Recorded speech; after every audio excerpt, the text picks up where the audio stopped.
Hey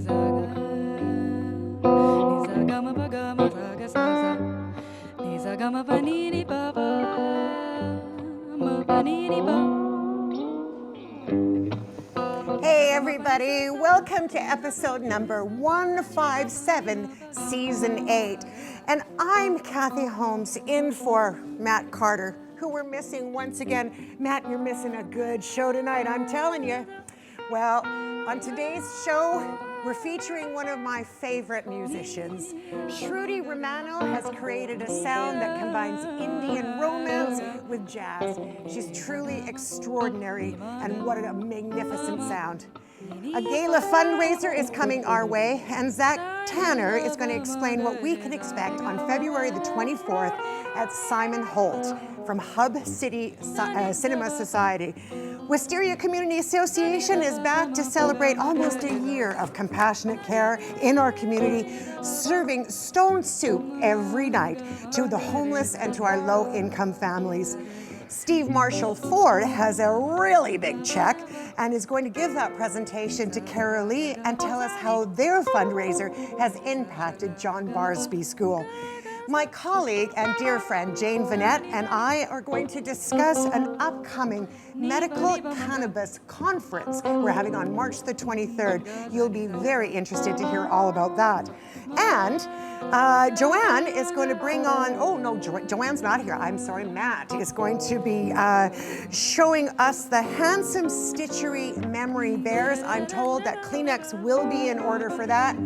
But first, when I come back, a diva and I are going to fall in love.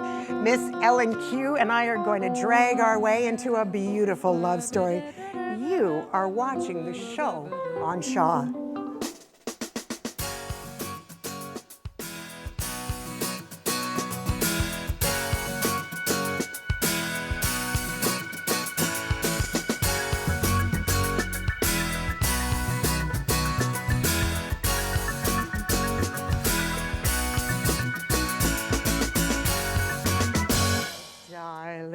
Gorgeous. How are you? I am just spectacular. Mwah, mwah. Kitten, tell me, Miss Ellen Q. Yes. What have you got to share with us right now? Oh my gosh. Well, first of all, thanks for having me on your studio. Wow, it's so bright. I know, it's so glam. We got dressed right for the occasion. I'm telling you, that would look very good on me. I'm just saying. Yeah, well, I just kind of rolled out of bed and woke up and fell into this. Well, you fell right, sweetheart. Yeah. So how did you fall in love, diva?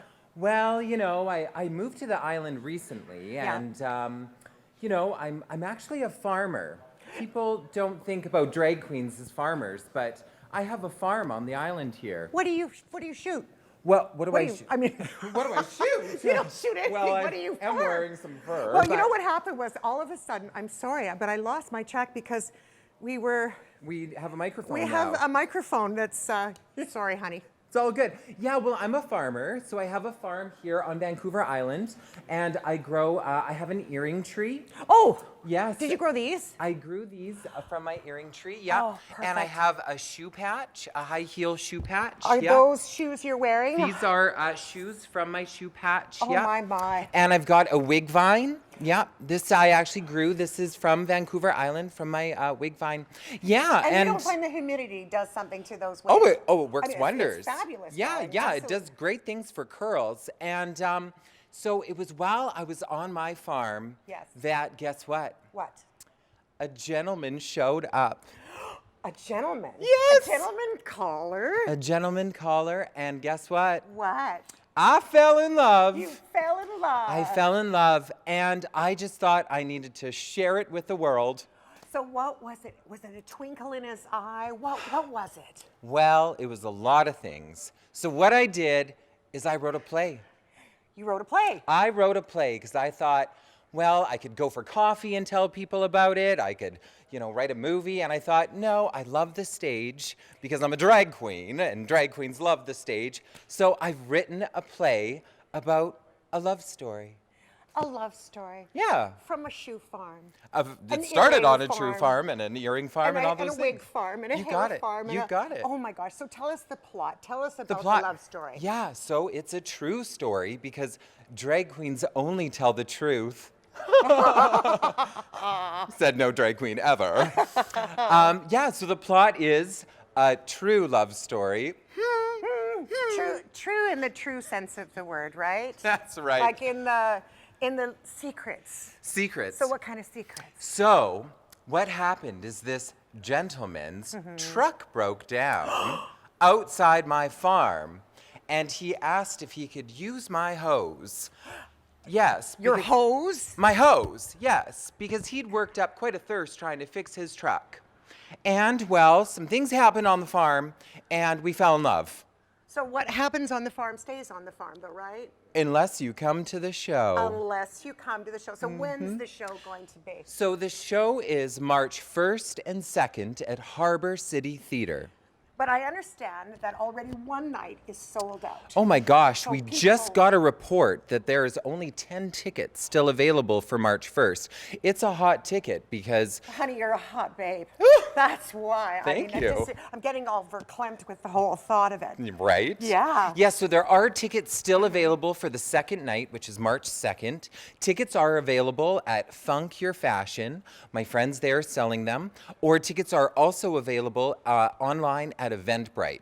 But they are going quick, so I would not take your time. Well, if you're not able to go and see the play, Yeah. can you give us a little bit more of the love story? Like, tell us the groovy stuff. You know, it's interesting. When you think about drag queens, you think, you know, who falls in love with a drag queen? And I know all the viewers out there watching right now, well, you're obviously all falling in love with me, right? Of course. But really, truly, us drag queens, it can be hard, you know? I'll be honest with you, we're a bit high maintenance, okay? It takes a long time to get ready. Just coming on the show, we joke and say that we just roll out of bed and look like this. But I it believe you takes do. a lot of time, okay? So how much time, honey? Just tell me more. Do we want to be real? Like real. Like, talk to me, girlfriend. It's about 2 or 3 hours. 2 or 3 hours. Yes. And is that because of the lashes? Because I am a mascara gal, and it Yeah. takes a bit of time. So mascara, if you were to compare that to school, Yeah. that's kindergarten, Oh, okay? yes. What I'm wearing right now is actually 6 pairs of false lashes. Oh. Yes. So when we're going for a So date, stop. We have to just stop because there's nothing else we can do. We have to Rewind. rewind. 6 pairs of lashes all Yeah. going on at the same time. Director, we're having a problem. What? Your eyelashes aren't being seen properly. What? We need Todd They're not Jones. being seen We- properly? Todd Jones, we Kath- need you down here right Todd now. Jones. Todd I need Jones. Todd Jones here right now. We're not going any further Where with is the Todd show Jones? until Todd My lashes Jones. aren't being seen properly. Todd Jones, where's get Todd down Jones? here, Todd Jones. having a meltdown. Get look Todd, at I this need you here right right now. now. Here is the meltdown. Are you ready, sweetheart? I heard that my lashes are not being seen properly. They're not. They are being seen. I think No. They're not. they can see them from space. They're so big. I'm sure. They're not being seen Well- the way we want them to do because it's your birthday. Oh. And so being that it's your birthday, we just have to say, baby, happy birthday to you. Happy birthday to you. Happy birthday, Mr. Director, President She doesn't know what I do. Man. Director man. Happy birthday to you. We Wow. got you. Thanks very much, guys. Thank you, darling. Mwah. Kiss. Mwah. She's such a beautiful, beautiful kitten, isn't she? Thank you, darling. Next up, I forgot who we have, so we'll just go to the next person, shall we? Well, I haven't forgotten that. It's wonderful to be on the show here with my guest. You know, we're about to experience a very special moment. It's a bit of a surprise, but first I want to introduce my guests. So first we have Krista Ferris, who is from Community and Guest Relations from Steve Marshall Ford Lincoln. Welcome, Krista. Thank you. And we also have Jane Reynolds, who is from John Barsby Community School, and she is the principal. Welcome, Jane. Thank you very much. So welcome to you both. I think, well, first we have to give some background here, Krista. So just explain why we're here and why this is going to be a special moment. Sure. Back in the day, we used to have, actually, our salesman, Peter, he ended up coming to work one day with the wrong lunch. So he went to his wife and said, "What's going on here?" It turns out for, I don't know how many years she was doing this, but she was actually taking her, making an extra lunch for a student that would just put it on the side. When she walked away, the lunch went away too. And they're like, well, what's going on here? So she just felt that she needed to bring a lunch to a student every day for those who didn't have that lunch. When my boss, actually, my leader, Anne-Marie Clark, heard of this, she was like, you know what, I want to be a part of that.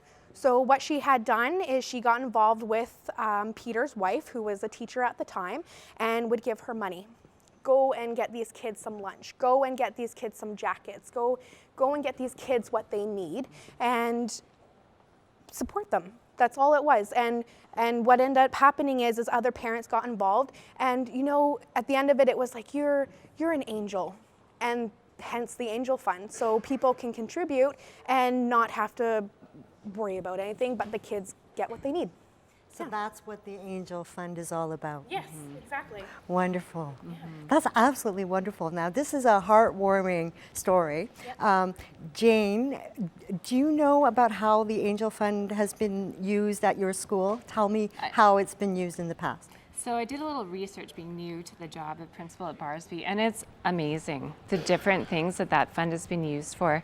You know, we've covered funeral costs. We have covered sporting events, we've covered access to food, lunch programs, meal programs, Christmas hampers, sporting events. It really runs the gamut of a whole bunch of things and levels the playing field for students who wouldn't otherwise be able to take part in things. So. And it's really helping those students that may be disadvantaged for whatever reason get to enjoy some of the things that all kids enjoy, all students enjoy, like basic needs such as food, for example, very basic things, necessities, but also the other things that you have been providing as well, Krista. So I guess there's a presentation that we're going to get to. What we did is from the month of December to the end of January 31st, we had put $100 aside per vehicle that was sold to create a great total, I guess. So that's what we're here today, is to present that check. It's a very big one, so it might be hard to cash right away. But we got a total of $14,400. Wonderful. My goodness. That is amazing. Thank you so much. You're I so can't welcome. thank you enough. This is going to make such a big difference to the kids and the families of Barsby. Definitely So will. thank you Is this so a much. surprise, Jane? I don't think you were aware that it was going to be that figure. No, I had no idea. It's fantastic. I can't believe it. Thank you so much. you're so welcome. Yeah, it's Very going to be used really well. So we should be Yeah. able to help a lot of students with this, these funds, and I want to thank the people at Steve Marshall, Ford Lincoln, and a big thanks to Anne Marie as well for this incredible program that she's put together for those that need the help. And I'm just, it's such a positive story. It's wonderful to be part of this, and thanks to you. Oh, thank you for having us. Yeah. This is great. Thank you so much. Steve Marshall Ford does such good work for us in this community, and to John Barsby School, which is really one of the foundation schools here in Nanaimo. On the Seniors Connect segment today, I have the greatest privilege ever of sitting with my friend and colleague, Jane Vanette, who you see on this show just as much as you see me. And together we are going to talk to you about something that's really cool. It's the Medical Cannabis Conference that we're holding at Vancouver Island Convention Center on March the 23rd. Honey Pie, how come we're doing this? Because it's such a good idea. Well, Cathy, the reason we're doing it was an idea that came about from our board of directors at the Nanaimo Family Life Association. When recreational cannabis became legal last October, it generated a lot of conversation. And what we noticed amongst a lot of our seniors, a lot of seniors were talking about it, but they were talking about medical cannabis. Right. And we really started noticing that there were a lot of questions, a lot of concerns, lots of ideas.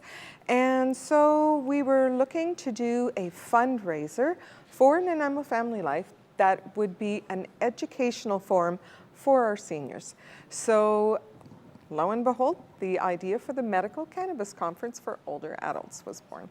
Well, it's a controversial conversation, but you and I both work in seniors programming with Nanaimo Family Life, you for Seniors Connect and me with the Better at Home program, and we have other senior programs as well.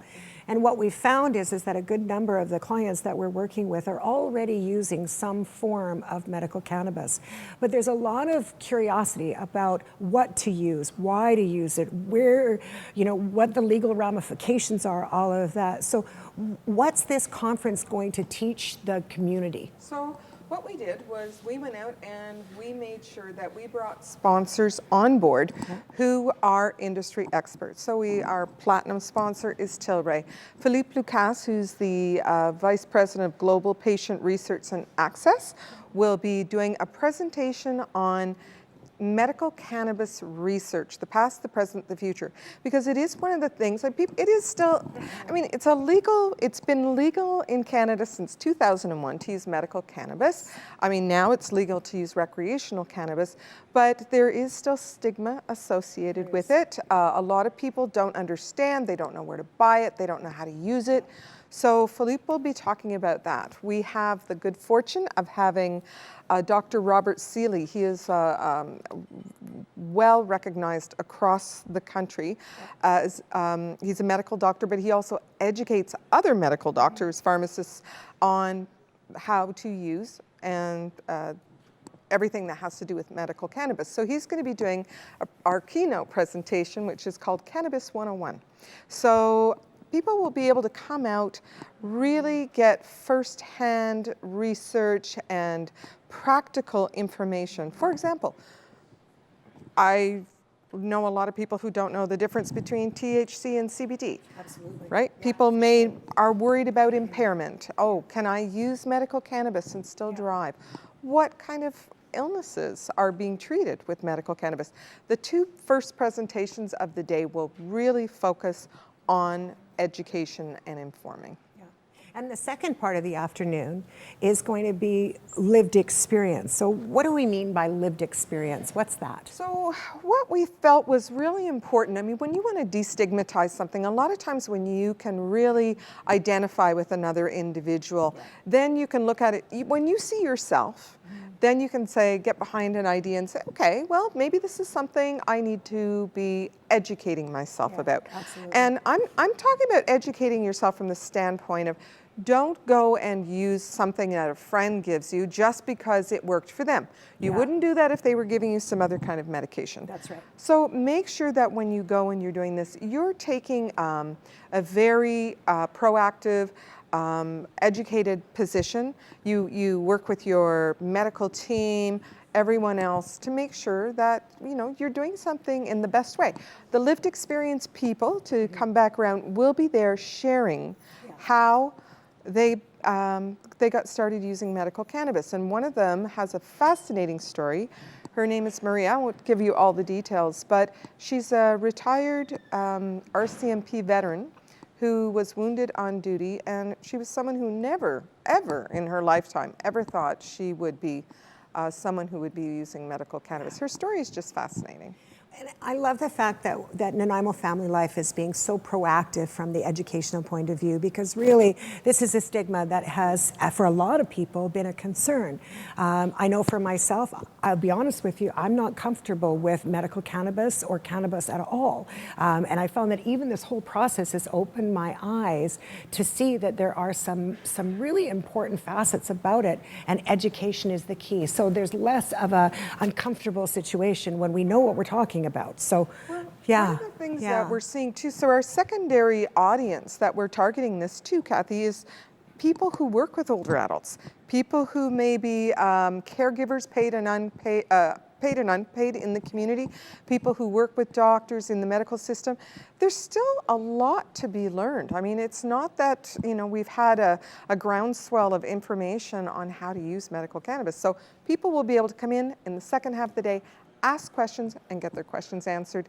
And tickets are only $25. So it's a very, very good way to support the Nanaimo Family Life Association. Absolutely. And you can educate get your ourselves. tickets very simply by checking out the website at www.medicalcannabisconference.ca.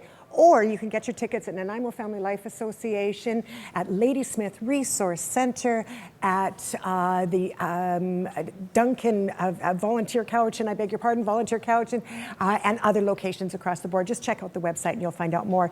Next up, we have Shruti again. Oh, she's so good. You're going to love this tune, Saajan.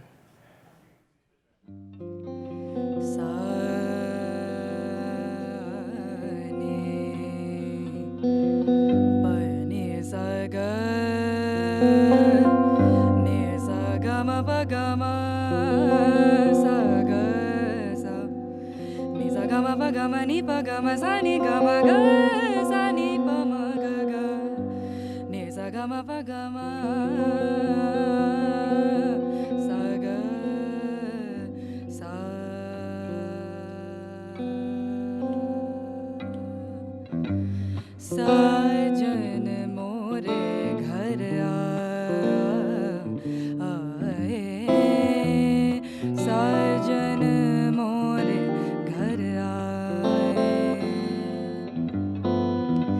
साजन मोरे घर आए, साजन मोरे घर आए। प्रेम पिया हम पाए, प्रेम पिया हम पाए, साजन मोरे घर आए, साजन मोरे घर आए। मंगल गाओ चोखपुरा, गम गम गम सा ग सा, नि सा गम गम प गम गम गम सा ग सा, नि सा गम प नि प म प नि प म प नि प म प सा नि म प ग ग सा म ग सा नि प म ग म प ग म म म म ग म म ग म सा ग सा म ग म ग प म प नि प सा नि ग सा नि सा नि सा नि नि सा नि नि सा नि नि सा प प नि म प ग म सा ग सा नि सा। मंगल गाओ चोखपुरा, मंगल गाओ चोखपुरा, प्रेम पिया हम पाए, प्रेम पिया हम पाए, साजन मोरे घर आए, साजन मोरे घर आए, साजन मोरे घर आए, साजन मोरे घर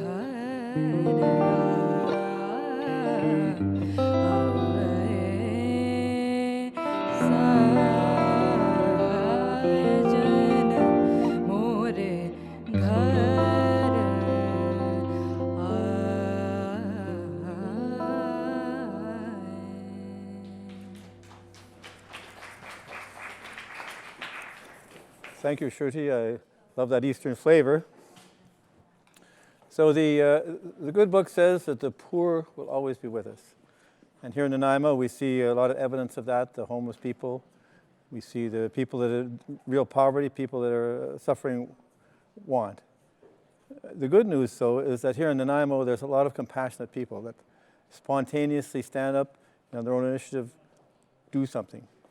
So tonight I have with me Tanya Hiltz, co-founder of Stone Soup Community Kitchen. Tanya, welcome. Thanks for joining me on the show. Now, you and your husband, Doug, you do this 7 days a week.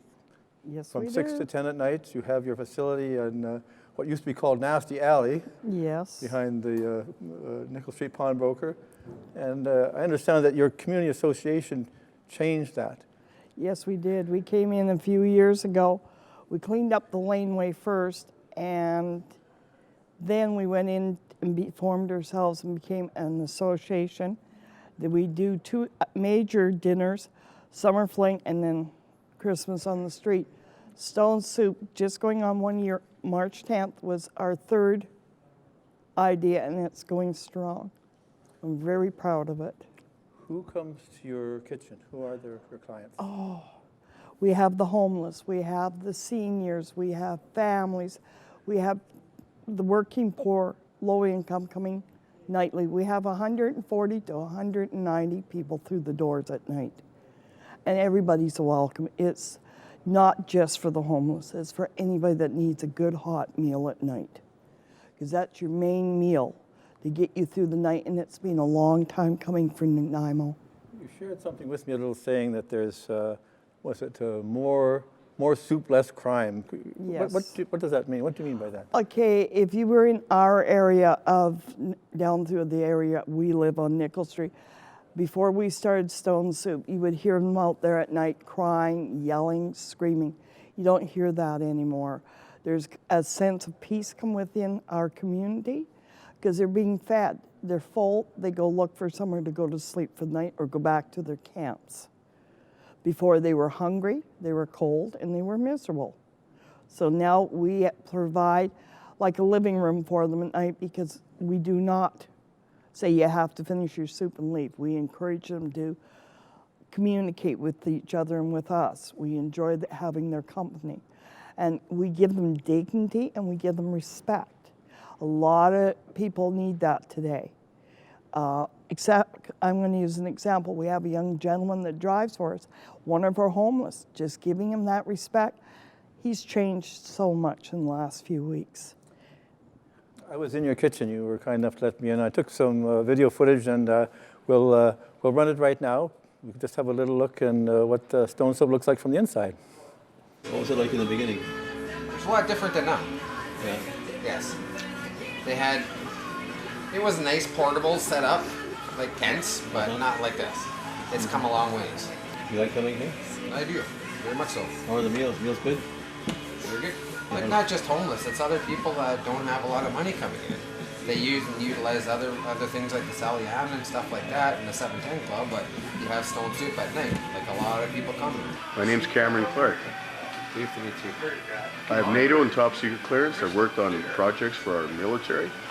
Great. Yeah, I worked to put together the first combat system course for our naval officers for the frigate. And I worked for Hughes Aircraft. I worked on 2 aircraft control systems.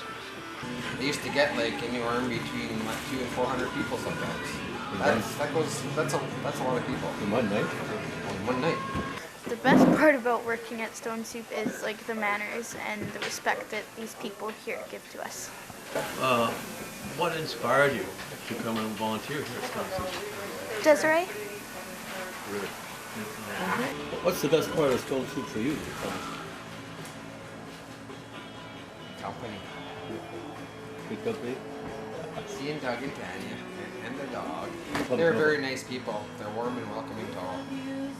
Yeah. That's what I'd like them to know, yes. And people shouldn't judge other people until they've actually tried something themselves. That's what I'd love to say.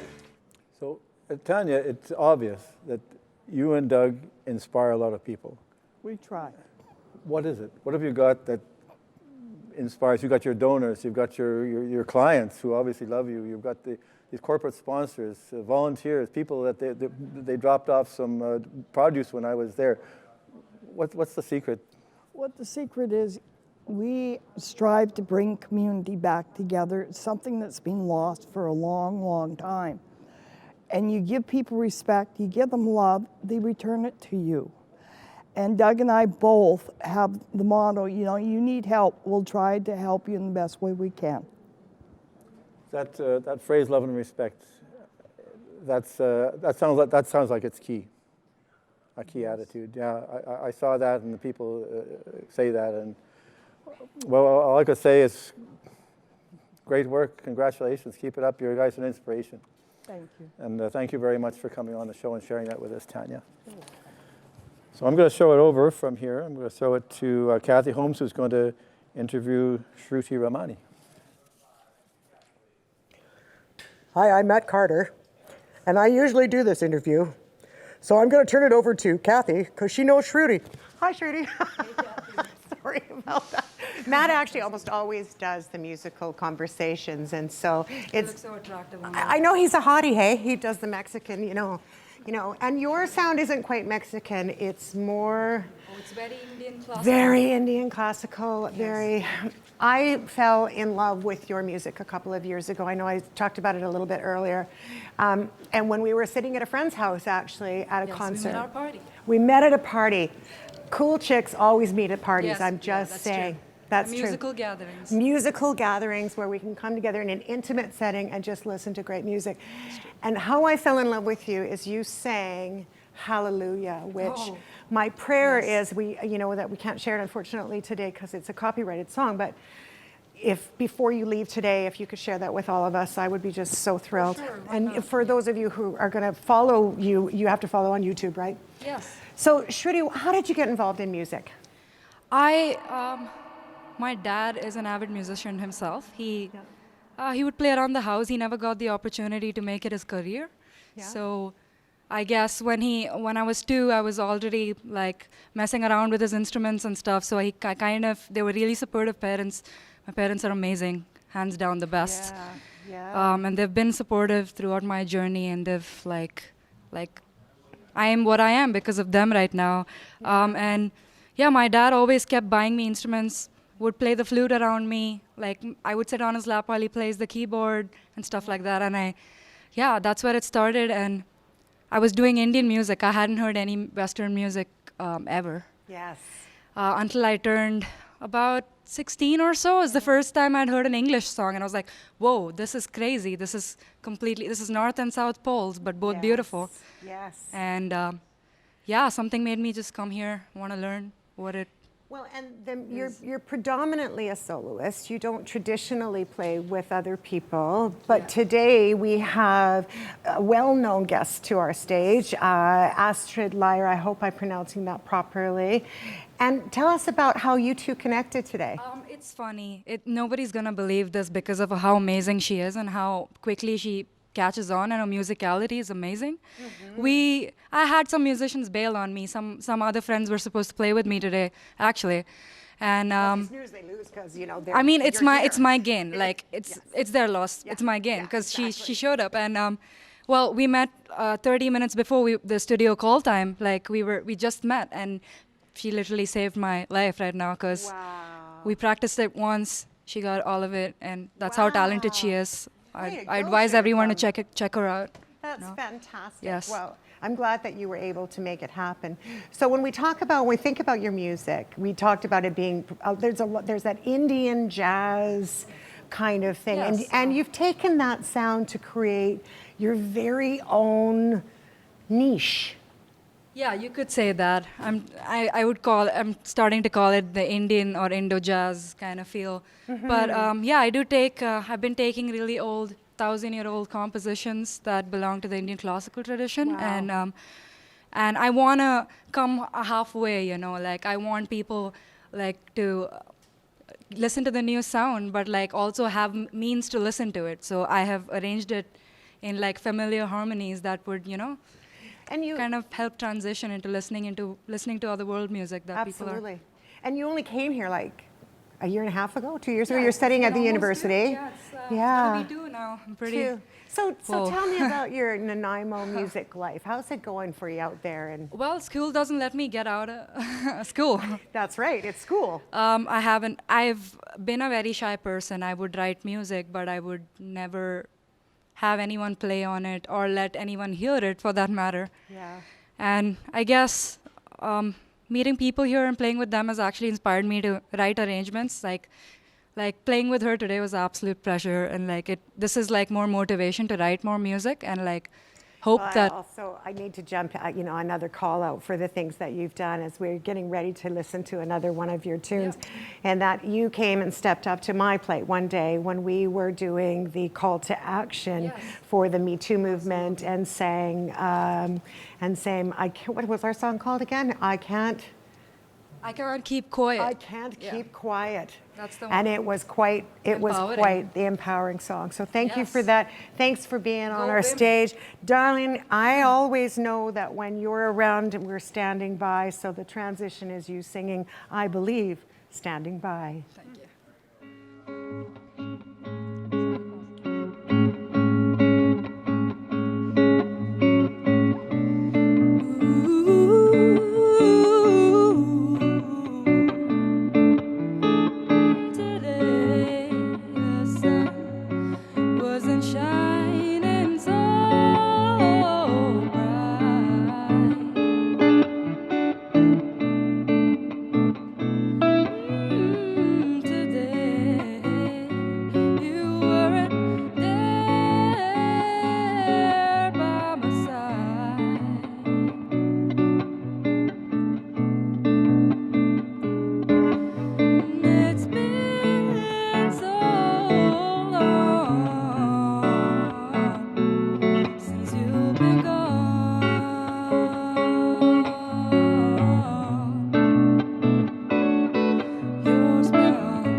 sounds there from some wonderful musicians here in Nanaimo. Astrid, Lyre sounding beautiful, and the vocalist is just too much amazing work. So I'm really happy to be here with my guest today. She's doing something very, very special with her work, and I'm going to ask her about it. It's Alicia Vannin. Welcome, Alicia. Thank you. You are from handsome Stitchery. Yes. And you are going to tell us about a very special project that you're involved with. It's your business. Yes. And you've created a wonderful business that has a lot to do with philanthropy. And can you just tell us what you do? Absolutely. So at Handsome Stitchery, we celebrate the circle of life, from birth to death and everything in between. We create memorial bears, keepsakes from the clothes of people who pass away, for surviving family members, for people who retire, to celebrate weddings or births, for anything where you need to really remember those warm memories and hold on to those special moments. So you have created a lot of teddy bears. Yes. And can we just show some wonderful photos, please, of these incredible teddy bears that you've been creating? Now, that one there, the red and black and white, we can see these amazing teddy bears that you've created. Tell me the stories behind some of these bears. Yeah, so the first one you saw was actually a legacy bear made in honor of the late TV broadcaster and philanthropist Max Keeping, to celebrate a legacy of the work and the life that he's done. As well, another bear, this one, the military bear that we made, was to honor a fallen soldier, a Air Force soldier in the United States, using his personal uniform and the last uniform he wore, and his American flag. So using a variety of different clothes that are special to those people, that are sentimental to those family members. And it really helps honor the memory of your loved one. Yeah. And not only that, it's creating like an heirloom that can be passed on between generations going forward into the future. Exactly. Well, when somebody passes away, you have all of these special things. Maybe grandma's old coat that she always wore on Christmas dinner, right? Or your husband's favorite golf shirt. And for you, those hold hugely sentimental memories. But once they pass away, they're left empty. And those things which are so sentimental for you hold absolutely no context for other people in your family. And so they sit in a box, gathering dust and must, and you can't let go of them. They're too hard to be given away to somebody, but you don't know what to do. How do you bring back those memories? How do you breathe new life into those old clothes and provide a conversation piece to talk to grandkids, to talk to aunts and uncles, to talk to your friends and family when they come over and they say, yeah, that was Grandpa's favorite tie, like this bear on our left. Grandpa's favorite tie, yep. So this is his actual tie. He would wear ties every day. So we took the actual tie that he wore, his actual favorite shirts, his favorite pair of slacks, and we turned it into this special keepsake bear, incorporating the logo from the jacket as well. Now this pink bear is a special bear as well. Tell us the story behind this bear. Yeah. So this is a bear, obviously, that we've done for one of our clients in honor of their daughter, baby Madeline. And baby Madeline was born after relatively normal pregnancy, but unlike other, rosy-cheeked little babies, baby Madeline was born in a coma. And she couldn't breathe on her own, and she was on a ventilator for 6 days until she died. Oh, no. So, like every other parent who came into that hospital to have their baby, they had brought the special clothes that they had picked out, a bunny theme for baby Madeline to come home in. So they had the special shirt, the little matching bunny pants with the little built-in booties, and a special floral cardigan sweater to keep her warm on the way home. So after 6 days, when it came time to finally say goodbye to baby Madeline and take her off the ventilator, they took her to where they were going to be letting her go, and they dressed her in her special coming home outfits, and they took photos, and they kissed her little hands and her little feet, and they let her go, and they watched her fade away. And then they came home without a baby, with a handful of empty clothes, right, in a bag. And the next day, they called me and said, "We've seen your work. we need you to help us bring home our daughter so that her memories don't fade away like she did. And so you were able to create those memories, help them hang on to a memory of what they wanted. They wanted that baby, but it didn't happen, and you were able to create a beautiful memory for them. So on the one foot, it has her name and her birthday and her passing date. And on the other foot, it has a special heart that they had actually picked a special phrase for. And in that heart, what it says, an angel in the book of life wrote down our baby's birth. She whispered as she closed the book, too beautiful for earth. So those were the special memories that they wanted to be able to remember their daughter that they won't be able to keep with them anymore and that they had to let go. So that's really at the heart of our business, is how do we help husbands and wives who are losing each other remember each other? How do we help grandparents remember their children who pass away, or vice versa? Children have grandparents. And you're allowing this to happen. So we have to wrap up pretty quickly here. Absolutely. But I just want to say, if people want to get a hold of you and you know, get some of your work, or if they want to get in touch with you, what's the best way people can reach you? Absolutely. So, of course, we have our website, www.handsomestitchery.com. There's a contact form there where we take most of our orders. Also, join our Facebook community. We're sharing these stories.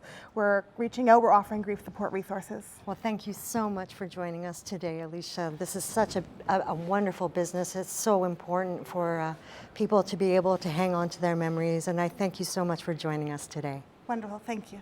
And I'm going to throw it over next to Matthew, who's got a wonderful guest for you next, and thanks so much for joining us on the show. Hi, my name is Matthew, and I'm here with Zachary Tanner, who's from Hub City Cinema Society. Welcome to the show, Zachary. Thank you, Matthew. Pleasure to be here. It's a pleasure to see you.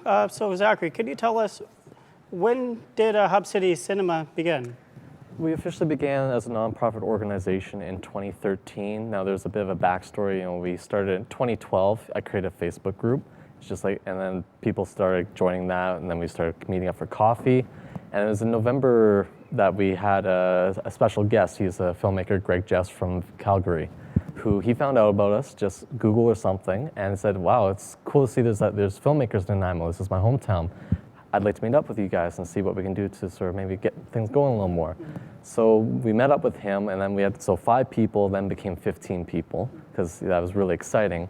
And that's what really sort of, I call it the spark. It's like, okay, let's become a nonprofit organization, because that'll allow us to get grants, which will allow us to get equipment and studio space that other filmmakers can use to make their movies. And then let's do more than just meet up for coffee. Let's bring in more guest speakers and do workshops and all sorts of events that create more opportunities to learn about filmmaking. And of course, the big aspect of having lots of events every single week like we do is it always gives people opportunity to meet other filmmakers, because that's a big part of filmmaking, is working with other filmmakers. Yeah. Well, that's great to hear. And what sort of events do you host every week? A large variety. We have a script reading event every single first Saturday of the month. So writers bring the scripts. We like to have actors who actually read the scripts out loud, and then writers can provide their feedback. We do workshops. We bring in guest speakers. We do our bigger events, like we have an Oscar Gala coming up, and we like to do challenges. Like in the summer, we do what's called the 1 Minute Mobile Movie Challenge.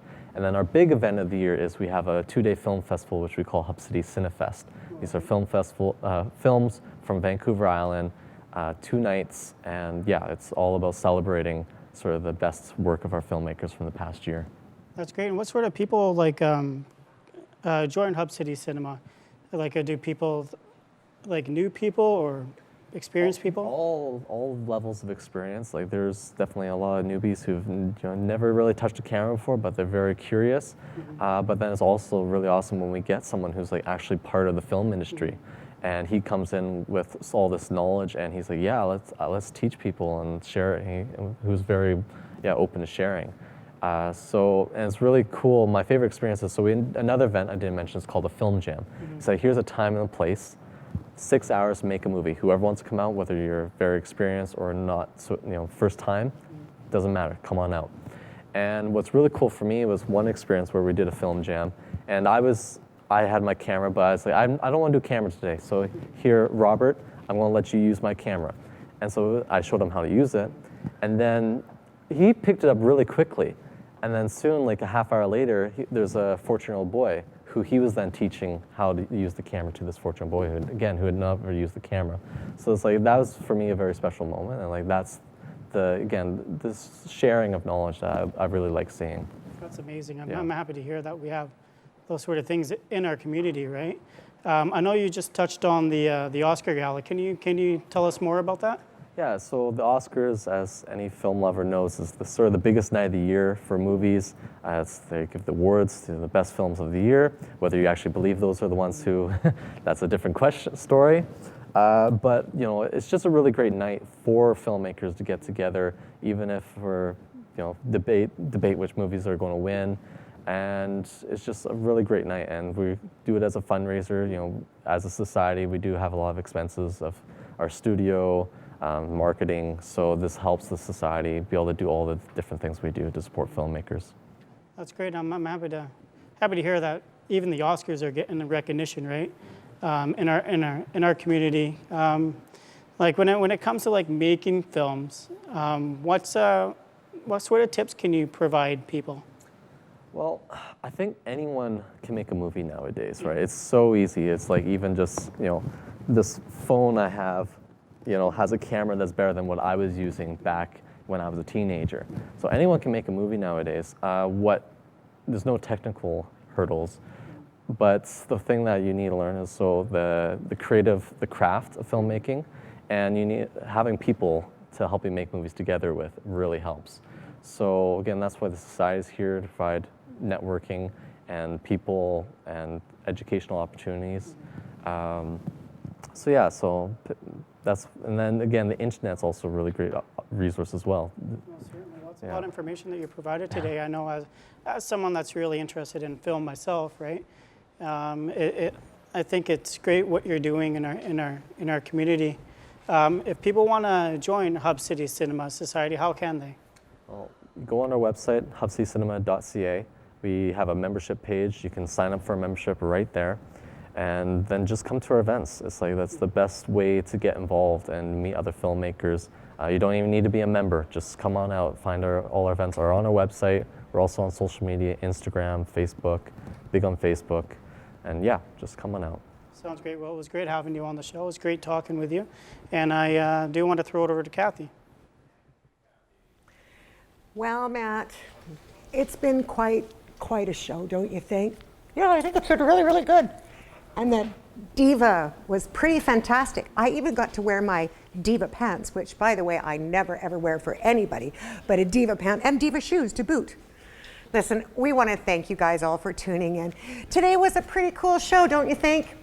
If you really want to get involved in this show, and we really think that you probably like it a whole lot, then you can. You can become a volunteer with Shaw, or you can become a host yourself. You can have a great story that you might want to share, and the way that you can share that with us here on the show is by getting a hold of one of our favorite people, Jocelyn.Matway at sjrb.ca.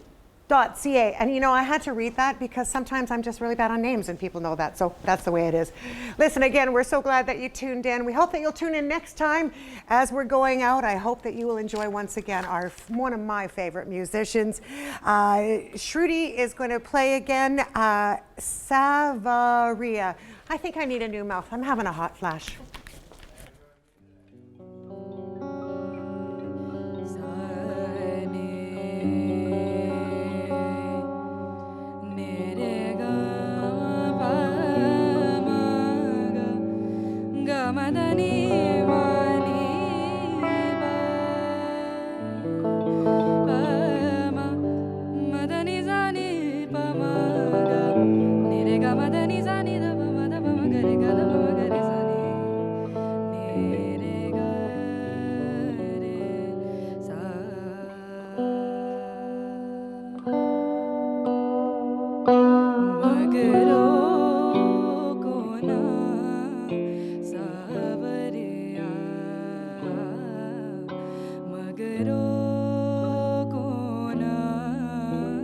Saavariya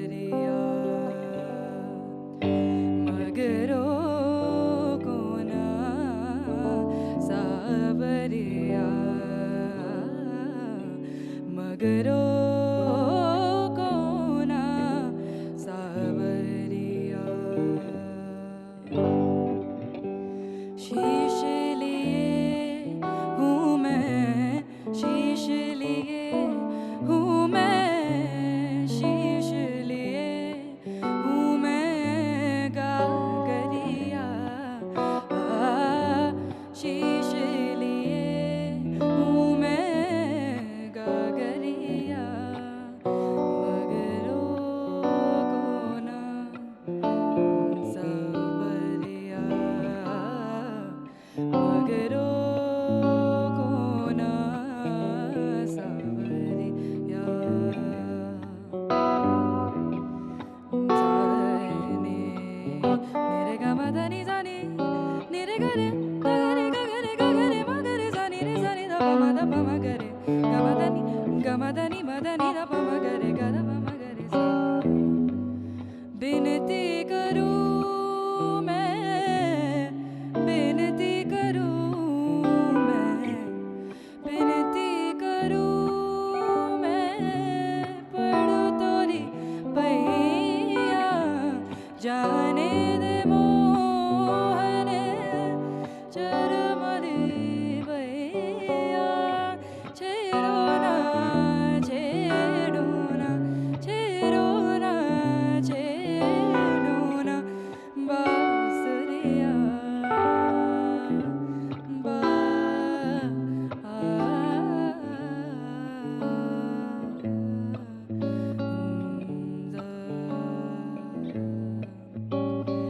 मगो कोना